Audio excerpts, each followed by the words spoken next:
So Mount Vesuvius is located here in the Campania region on Italy's west coast, less than 10 miles from the city of Naples. Herculaneum lay about 3 miles west of the volcano along the shoreline, and Pompeii was about twice that distance to the south and further inland. Pompeii is more famous, but the first city in Mt Vesuvius' warpath was actually the lesser-known Herculaneum, and it got utterly demolished.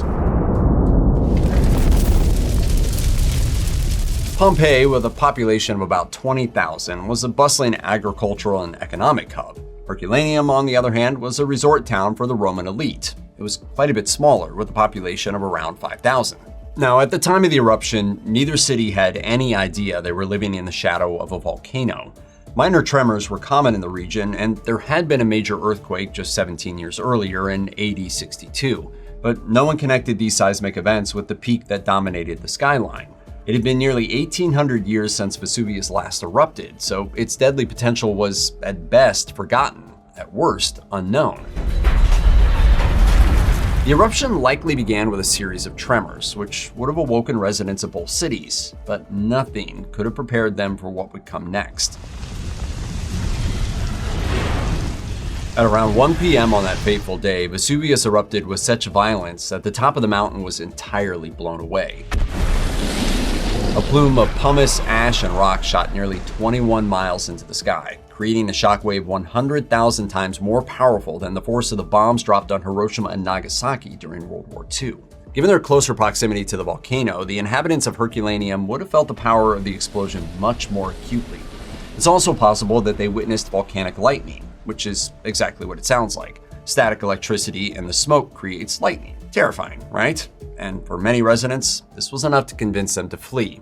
Those who fled overland would have had a chance at survival, but the hundreds who sought shelter in the boathouses along the water and awaited rescue by ship were not so lucky. Now, over in Pompeii, things played out a little differently. The force of the eruption wouldn't have been felt quite as strongly, and from 6 miles away, Vesuvius would appear to be emitting nothing more than a thick column of smoke. Ominous perhaps, but not dangerous, at least not immediately so. It's possible that some inhabitants began to pack up and get out of Dodge, but it seems most decided to wait it out.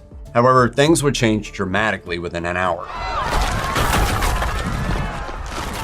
What goes up must come down after all, and as the ash and pumice blown into the sky began to fall back to the earth, a southeasterly wind carried it right onto Pompeii. Air filled with ash would have made breathing difficult, and a downpour of 1-inch pumice stones would have made going outside painful, if not dangerous. This was enough to convince the majority of Pompeii's citizens that it was time to leave. Some of them even reportedly fled with pillows tied to their heads.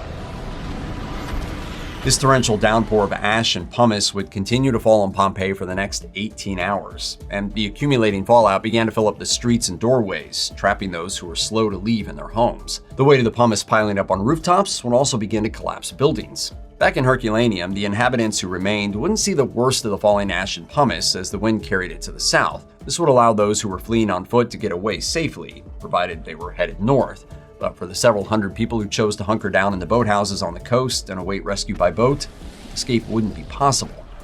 No one seems to know exactly why a sea rescue from Herculaneum proved to be unsuccessful. It may have been as simple as the fact that there were too few boats available, or that the direction of the wind made sailing away from the shore impossible. But whatever the case, the horrifying reality is that those in the boathouses would never leave. About 12 hours after the initial eruption, Vesuvius' eruptive column collapsed, and the first pyroclastic surge, a cloud of ash, gas, and pumice, raced down the sides of the volcano, and it moved fast. The pyroclastic surge floated on a cushion of air, a phenomenon known as basal air lubrication. Volcanologist Gert Lube explained this concept to The Guardian by likening it to the way air streaming through the holes in an air hockey table lubricates the puck. This basal air lubrication meant that the surge was moving at up to 450 miles per hour when it hit Herculaneum. In other words, there was no escaping it. But as bad as all that is, the ash, the choking gas, the flying rock, the impossible speed, the worst part about this whole thing was the air temperature, an estimated 500 to 900 degrees Fahrenheit. For those in the boathouses, death was instant. The intense heat shattered bones and boiled blood. No one caught in his path would have survived. In all, over 300 people died in Herculaneum, most of them in these final moments of terror. Mount Vesuvius would go on to unleash 5 more pyroclastic flows over the course of its eruption, each one reaching further from the volcano and bringing with it more ash, pumice, and death. The city of Pompeii would escape the destruction from the first several flows, with the third one thought to have stopped just short of city limits, but rounds 4, 5, and 6 overwhelmed the city. Those who stayed behind and managed to survive the falling volcanic stone and collapsing buildings died from thermal shock and asphyxiation. More than 2,000 people would die in Pompeii, their bodies buried under nearly 20 feet of ash and volcanic rock. The cities of Pompeii and Herculaneum would be lost to history for centuries, with some questioning if they had ever even existed in the first place. Pompeii was rediscovered by architect Domenico Fontana, but it wasn't until the 19th century, more than 200 years later, that Italian archaeologist Giuseppe Fiorelli began the first methodical excavation of the city, which is still ongoing today. It was during these excavations that archaeologists discovered that the remains of many of those who had died were entombed within body-shaped cavities. In the aftermath of the eruption, rain had fallen on the layers of ash and formed a sort of ancient cement. Then, as the bodies had decayed, they left behind empty cavities. And it was Fiorelli who first employed the plaster of Paris casting technique that produced the hauntingly iconic plaster casts of Vesuvius' victims in their final agonizing moments. So, yes, there aren't bones in the plaster cast of Vesuvius, but that doesn't make it any less terrifying to see what they endured at the end. The rediscovery of Herculaneum occurred in 1709, when an engineer digging a well discovered slabs of expensive marble. Treasure seekers then began to dig tunnels to unearth the much sought-after marble, as well as ancient art and sculptures. The first real excavations began in 1738 and continued sporadically in the following years. Work at the site has been more difficult as the city is buried under 60 feet of pyroclastic material, nearly 3 times as much as what covers Pompeii. And because Herculaneum was primarily buried under pyroclastic rock and mud rather than ash, archaeologists have unearthed a whole host of organic materials, like wood, fruits, and even papyrus, offering us an extraordinary glimpse into daily life in ancient Rome. Even the contents of an ancient septic tank were remarkably preserved, allowing scientists to determine the general diet and health of those who lived there. It was long believed that Herculaneum had been mostly evacuated during that fateful day, as very few bodies had been discovered there.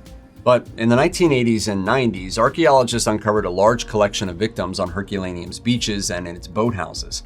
In all, more than 350 bodies have been found in the city, making Herculaneum the site of the largest collection of skeletons from ancient times to have survived to the present day.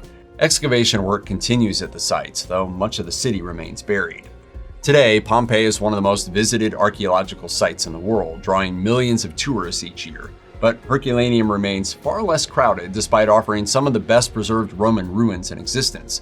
So if you want to step back in time and experience the power of Vesuvius firsthand, Herculaneum is a must-see, and it's far less crowded than its more famous counterpart.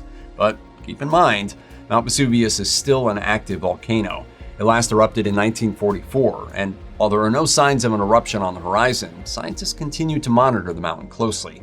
So, as you stand in the ruins of these ancient cities, remember, the volcano that destroyed them is still watching over them today.